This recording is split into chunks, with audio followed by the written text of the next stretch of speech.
It's wonderful to be back in the Vayichan programs, and I thought for this Vayichan, getting ready for Tisha B'Av, and hopefully not getting ready for the Yontiv of Tisha B'Av. But again, it's all about Achdus, it's all about all of Am Yisrael together. So I thought maybe we could talk about something about the original Vayichan Sham Yisrael Neged Ahar, and they all were by the mountain. And who was the leader? Who was the Ma'achid? Who was the one that brought them all together? Of course, that was Moshe Rabbeinu. Moshe Rabbeinu was the greatest leader that we've ever had, one of the Ani Mamins, as we will talk about by the Shem in a minute. I thought maybe we could focus on Moshe Rabbeinu's life, Moshe Rabbeinu's legacy, and see what it has to do with our lives. And in that way, we'd be able to continue his legacy and hopefully bring the Beis HaMikdash B'mheir of Yameinu through following that legacy, as we will see. The Rambam talks about in Pirush Mishnayos, as we know, in Masechah Sanhedrin, there is a concept of Nevuah. Nevuah, we know that HaKadosh Baruch Hu communicates with Am Yisrael, and up until the times of Chag HaZchai Malachi, it was a direct, open connection, and that is what we believe, one of the Ani Mamins. And yet there is a separate one of the Ani Mamins that the Rambam says is to believe that Moshe Rabbeinu was a unique Navi. Hayesod Hashvi, says the Rambam, Nevuas Moshe Rabbeinu. V'hu shena'amin shehu aviyan shel kol ha'neviim shekadmu lefanav abam acharav. Moshe Rabbeinu was unique. There was anybody like him beforehand and afterwards. The Rambam lists off all the differences between Moshe Rabbeinu's Nevuah and all other prophets' Nevuah in terms of quality, in terms of how they had it, in terms of the clarity. This is one of the tenets of our faiths. We know that we believe the uniqueness of the Nevuah of Moshe Rabbeinu. So it's fascinating. It's not contradictory, but it's fascinating that in Hilchos Tshuva, when the Rambam is talking about Bechira Chavshis, free choice, that every day we have the chance and the opportunity to make a difference, to change our lives, not to focus on what we did yesterday. The Rambam says as follows: Rishus l'chal adam nesuna. Every single person has the rishus and the ability to make the right choices. If somebody wants to be a tzaddik and righteous, he can. And the opposite rishus biyado. Don't let the following thought come into your mind. Sha'omrim tipshei umos ha'olam. Sha'kadosh Baruch Hu gozer ala adam mitchilas biryaso liosadik or rasha. That Hashem decides whether a person should be a tzaddik or a rasha from the beginning when he is born. No, says the Rambam. Ein adavar kain. Ella, here's our line. Kol adam ro'ui lo lios tzaddik.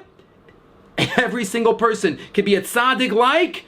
If there was a biblical figure that you were the Rambam and you were writing, you could be as great as, what does the Rambam say? You could be as great as Moshe Rabbeinu, and as Rasha as Yerav ben Nevat. Out of all the biblical personalities that the Rambam could say, we could be as great as, he doesn't pick one of the four people that never sinned, as the Gemara says in Baba Basra. No, he picks Moshe Rabbeinu.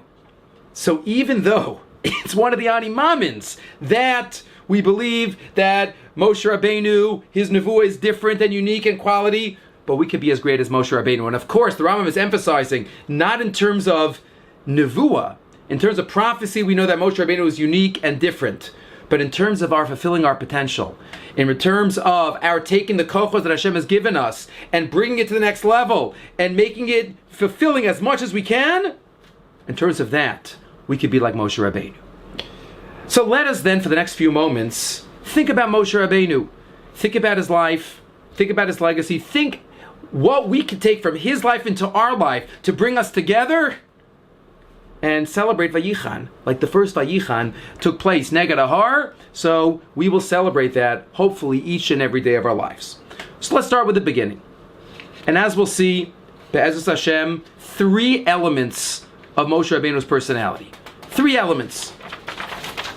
What's the first story that we know about Moshe Rabbeinu? After being born, he didn't do anything there. But what's the first story? So we have in Shemos Perek Beis, Vayi b'yamim hahem, vayigdal Moshe, vayetze el achav. Moshe Rabbeinu gets bigger, he goes out, vayar b'sivlosam, and he sees the difficulties that his brethren are living through. Vayarish mitzri makish evri meyachiv v'yifen kol v'chol v'yar keinish. He looks both ways. He sees the Egyptian hitting a Jew. What does he do? Self-defense. He gets rid of the Egyptian. Fine. Vayibiyam hasheni. Second day. 2 Jews fighting. Vayomer. And he said, one of them says, Mi samcha le'isar v'shofet. What are you doing? What are you getting involved? But that's day 2. Moshe Rabbeinu runs away. According to the Medrash, he was caught by the Egyptian police and he was almost executed. He runs to Midian. And then what happens? One would think he's a fugitive. One would think he would keep a low profile. He doesn't want to be noticed. What does he do? The first thing he does when he comes to Midian. Ulakoin Midian Sheva Banos, Vatavona Vatitlena, Vatavas Haratim, Vayava Arom Vayagarshum, these abusive shepherds, Vayakam Moshe Vayoshiam Vayashkit Sonam. He drives away the shepherds. What's the Torah telling us? What's Moshe Rabbeinu doing? He breaks up 3 fights. First fight, Jew, non-Jew. Second fight, Jew and Jew. Third fight, non-Jew and non-Jew. What is it about Moshe Rabbeinu's personality that the Torah is trying to tell us?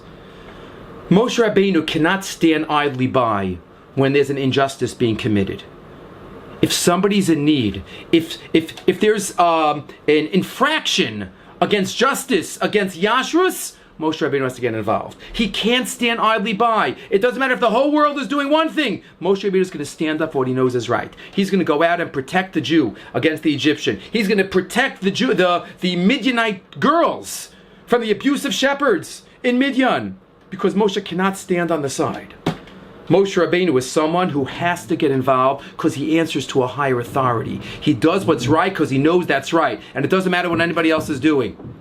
Fascinating ha'ara, the Rambam, the Torah tells us that Moshe Rabbeinu, we know, had a number of different names. The Medrash tells us 7 different names Moshe Rabbeinu had. Reuel, Avizanoach, and Tuvia, and others. And what is the Torah tell us? Vativiela baspar vahilo leben v'tikar shema Moshe. Moshe is the name that stuck. And who gave him the name Moshe? Of course, Basia Basparo. That's the name that stuck? Why is that so significant? Why is that so special of a name? Why is he called Moshe? Min hamayim mishisiyu. He's pulled from the water. Is that such a special, significant event? Pulled from water? It sounds like one of those old American Indian names. What's your name? Big Storm. Why Big Storm? Because I was born during a big storm. Pulled from water. Why is that so significant? So I once heard a pshat, I think in the name of Rav Amital. Water represents the ultimate in conformity. Water, if you pour it into a circular container, it becomes circular. If you pour it into a triangular container, it becomes triangular. If you pour it into a water bottle, it becomes like the water bottle. Water represents the ultimate in conformity. Moshe was pulled from the water. He was the anti-water. Min hamayim mishisihu. He was pulled. He went against. He didn't conform. He did what's right because he knew that's what he had to do.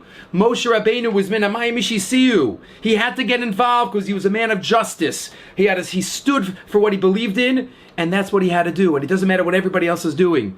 Rabbi Lam, Zechron Levracha, still within a couple of weeks of his P'tir, Rabbi Lam said, and I've quoted this Vart. We know in Baloscha we have the Nun Nafuch and the backwards Nuns to separate by Hib and Soa. And he asked the Bali Musar, why Dafka is it a Nun out of all the letters of the Aleph base? You want to separate these psukim? Use a Lamed, use a Kaf. Why Nun? Nuna is a fish in Aramaic. Backwards Nuns means backwards fish flowing upstream. If we want Vayhi ben Soa ha'aron, we want the Aron to travel, we want Torah to come with us, sometimes we have to be like backwards fish. We have to be fish flowing upstream. We have to be Moshe, min hamayim mishisiyu. We have to do what's right because we know it's right because we answer it to a higher authority. That's the first aspect and personality trait of Moshe Rabbeinu that we have to learn. Number 2, a second idea of Moshe Rabbeinu. Every chassan under the chuppah says to his kala, goes back thousands of years, Hariyam Kudeshas li betabazu kedas Moshe v'Yisrael. You are sanctified to me, kedas Moshe v'Yisrael. And ask already the Rishonim. Tosfos discusses this. Why kedas Moshe v'Yisrael?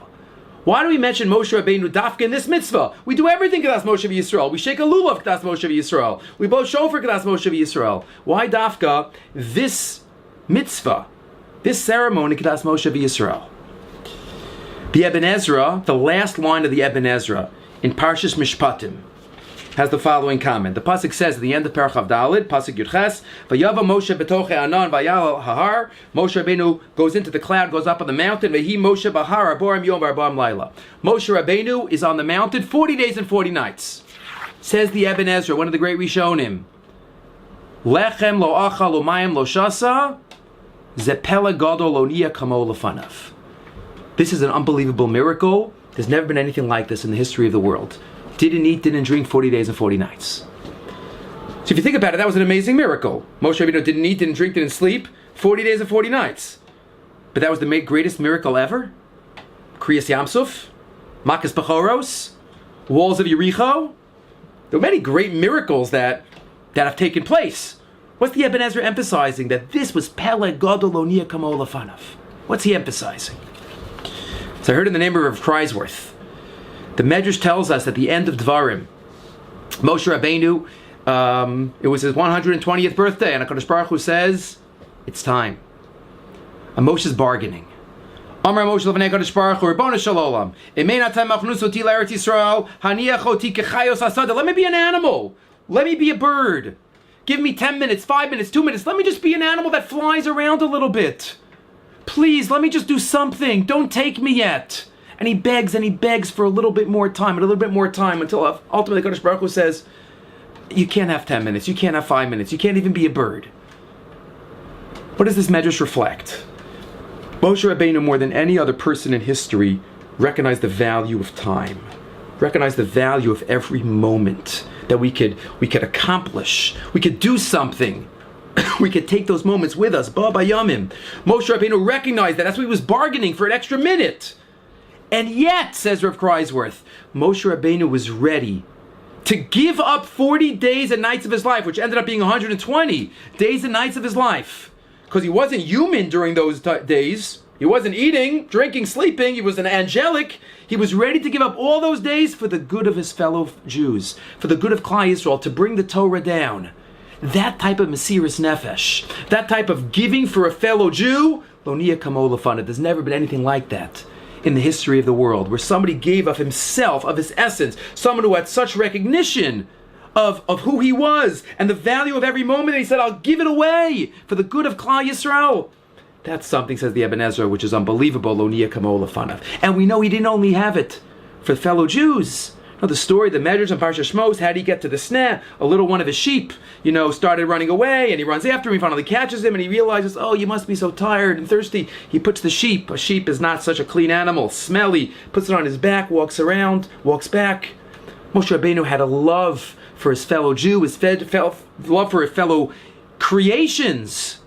Lo haya kamo lefanav. A chassan says to a kala under the chuppah, Harayam kudeshesli, you are sanctified to me, and I am committed to you. The same type of commitment, kedas Moshe v'Yisrael, like Moshe Rabbeinu had for Klal Yisrael. This is message number 2 of Moshe Rabbeinu's personality. The love that he had, the feelings that he felt, and the Mesiras Nefesh that he had for his fellow Jews, for Am Yisrael. And finally, number 3, the third idea. There's an apocryphal, you might say, story, but it's quoted in 2 of the great sources. The Tiferes Yisrael quotes this at the end of Maseches Kedushin. The Shina Kupietsky quotes this also, I think, on Maseches Nedarim. A story about Moshe Rabbeinu. The days of Moshe Rabbeinu and Bnei Yisrael were in the desert. There was an Arabian king that heard about the great Moses, heard about the great Moshe Rabbeinu, and wanted to know what makes this great man tick. I want to learn more about him. He did so many miracles. So what does he do? He sends his professional artist, go draw me a picture of Moshe Rabbeinu. Go find the Jews. Go get a picture of Moshe Rabbeinu. So the artist goes and he finds Am Yisrael, and he sees Moshe. He draws a picture of Moshe. Unbelievable. Brings it back to the king. The king has his professional face reader, and he shows the face reader and says, please tell me about this great magical person. And the face reader looks at it and says, this is the great Moses? This is the great Moshe Rabbeinu? He says, yes. He says, doesn't seem to be born perfect. He seems to have somebody who sometimes has challenges. He seems to be somebody who sometimes loses his temper.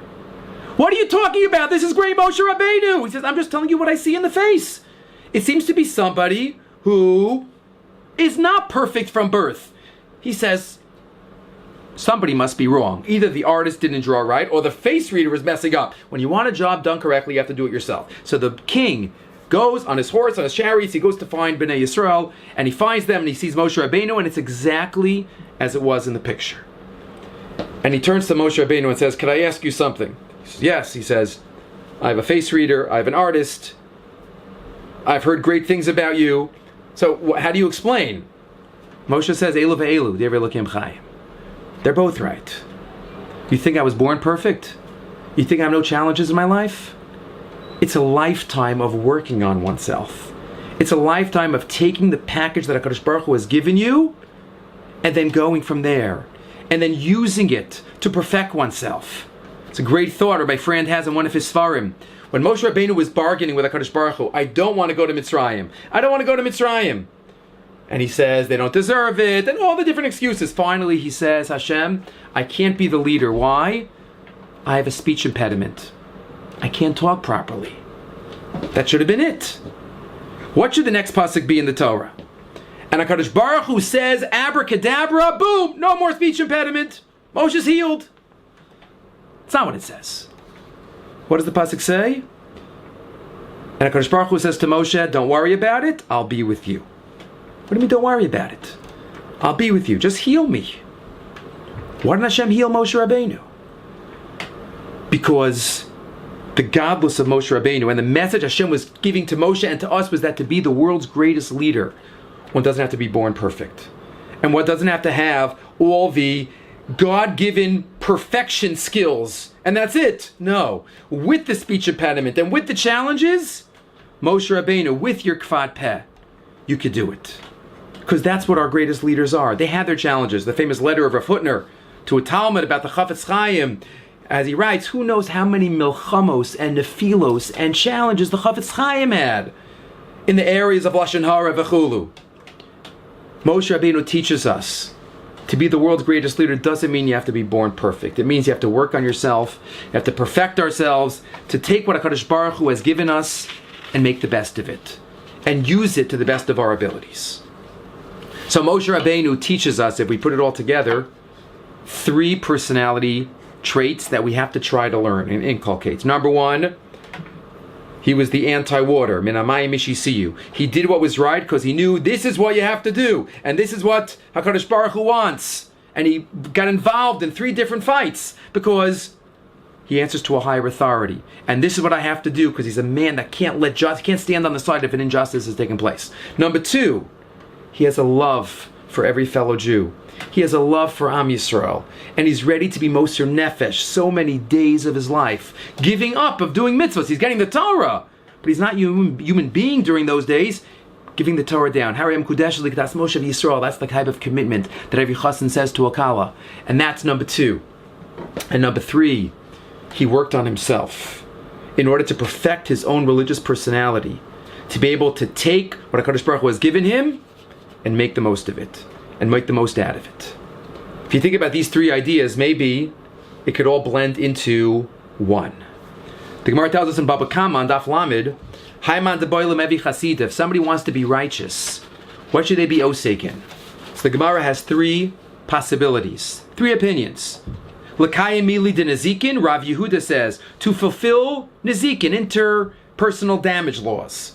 Rava Amar mili de avos, Pirkei Avos, Va'amri la mili de brachos, and others say brachos. What are these 3 opinions? If you want to be a chassid, you should be fulfilled nezek, nezikin, avos, brachos. Says the Marshan, that Gemara, Baba Kama Daf Lamed. There are 3 areas of our life: ben adam lamakom, ben adam lachavero, ben adam la'atzmo. And we have to perfect ourselves in all 3. Nezikin, ben adam lachavero. Brachos, ben adam lamakom. Avos, ben adam la'atzmo. Pirkei Avos, working on our own religious personalities. In that way, we can perfect ourselves in all 3 areas. Maybe all these 3 personality amazing elements of Moshe Rabbeinu, that all comes from these 3. Ben Adam Lachavero, Ben Adam Lamakom, and Ben Adam La'atzmo. First, Moshe Rabbeinu, he answers to a higher authority. Ben Adam Lamakom. Number 2, the love for a fellow Jew. Ben Adam Lachavero. Finally, number 3, working on his own religious personality, perfecting oneself, Ben Adam La'atzmo.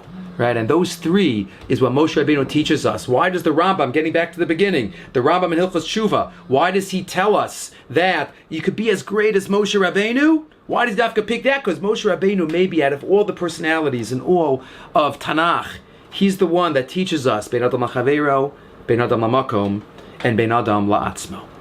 And maybe just to close with an unbelievable medrash, the last medrash in Dvarim Rabbah, the last medrash at the end of the Torah. Moshe Rabbeinu it's the end of the medrash that we mentioned earlier. Moshe Rabbeinu was bargaining with HaKadosh Baruch Hu. It's time for Moshe Rabbeinu's neshama to go back to HaKadosh Baruch Hu. So HaKadosh Baruch Hu says, he says to Michael, please go bring me the neshama of Moshe Rabbeinu. And Michael HaMalach says, me? You want me to bring Moshe, the great Moshe, who split the sea, who brought the Jews out, who brought the Torah, who did all these amazing things? Choose somebody else. Gavriel, Uriah, all the Malachim, nobody wants to. Kadosh Baruch Hu says, okay, let's go to the dark side. He sends the Malach HaMavis. Malach HaMavis says, okay, I'm going. Malach HaMavis goes, and he comes to Moshe Rabbeinu. Moshe Rabbeinu, whatever this means, gives him a look. Malach HaMavis flies away. Kadosh Baruch Hu says, okay, I have to do it myself. Kadosh Baruch Hu goes to Moshe Rabbeinu and talks to the neshama of Moshe Rabbeinu inside. It's an unbelievable Shabbos Shuvah medrash. Ba'osa sha'akar Kadosh Baruch Hu neshama mito gufo. Amar la biti mea ve'esrim shana katzavtich. I've given you 120 years begufo shal Moshe. Achshav higia kitzrei chatzeis. Tzi al ta'achri. It's time. It's time to come out. Amr lefanav Rebbeinu Shalom. Yodas ani she'ata eloka kol haruchos. V'chol nefashos nefesh achayim amesim misurim yadecha. I know you're in charge. Ata baratani, ata yizartani. I know you're in charge. But you know what? Yesh guftar ba'olam yosem migufo shel Moshe. Is there any more perfect spot in the entire universe than the spot where I am right now, in the body of Moshe Rabbeinu? Ani oheves oso, ve'eni rotze latzeis mimenu. HaKadosh Baruch Hu says, I'll give you a place under the Kisi HaKavod for eternity. Just come, it's time. And the neshama says, I'm happy where I am. Please, I'd like to stay here. HaKadosh Baruch Hu gives the Malach a kiss and takes the neshama of Moshe Rabbeinu. The goal of our lives. And if we each do this, then but the Beis HaMikdash is going to come. The goal of our lives is to reach the level that after 120 years, our neshama says to HaKadosh Baruch Hu, I'm happy where I am. I don't want to leave. I'm comfortable. Please leave me here. We don't want our neshama to say, yes, take me, I've been waiting. No. Every day of our lives, we have to think, are we involved in things that our neshama would be proud of? In Torah, in Avodah, in Gemilas Chasadim, Ben Adam HaMakom, Ben Adam HaChavero, Ben Adam HaAtzma. Are we being like Moshe Rabbeinu? And if we could all be like Moshe in all these different ways, and our neshamas could say, I'm happy where I am. There's no greater perfect place than where I am now. So then, Be'ez Hashem, next year, we won't just be talking about Moshe, who was the original organizer of Vayichan Sham Yisrael Neged Ahar, but we'll be together in Yerushalayim with the Beis HaMikdash, with the ultimate Vayichan encampment together. Be'ez Hashem, B'mheira v'yameinu. Amen.